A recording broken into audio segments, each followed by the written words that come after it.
Hi, I'm Ralph Torres, saxophone and reed product specialist with Andreas Eastman, and I'm going to talk with you today on how to know whether or not you're using too little or too much pressure when you're playing the saxophone.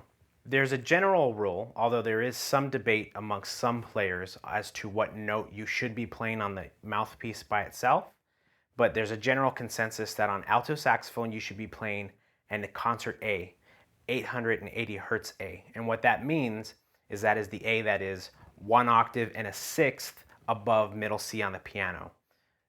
In other words, if you're playing a middle C on the piano, you go up an octave to the next C, then you go to the A above that.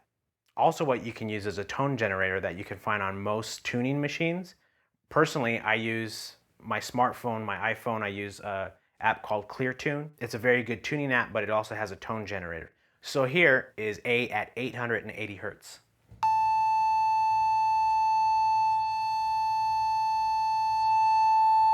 So what I'm going to do is play on the mouthpiece and try and match that pitch.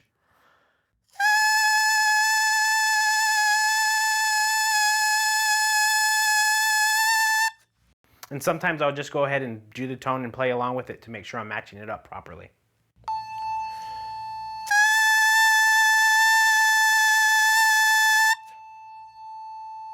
Now each other instrument in the saxophone family also has a pitch that is generally accepted to be the best input pitch for it. For the tenor saxophone, it's the G right below that. For the baritone saxophone, it's the D below that. And for the soprano saxophone, it's the C above the A I'm getting on the alto saxophone mouthpiece. Now, one reason that this is so important is you can really check to see if you're using too much pressure when you play the instrument, which would sound like this. Or if you're using too little, that's really going to affect where you set your mouthpiece on your cork, as I explained in the How to Tune Your Saxophone video. Now, if you have too much pressure and you're getting that really high note, you're going to have to really pull out, which is going to affect the overall length of the saxophone, and it's going to affect the scale. And you'll start playing certain registers flatter and certain registers sharper.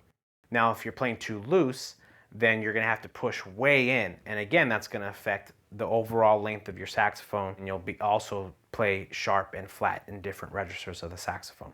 When you get that correct input pitch, then your saxophone is going to play better in tune with itself amongst the octaves. Once again, I'm Ralph Torres, and I hope you've learned something from this clip.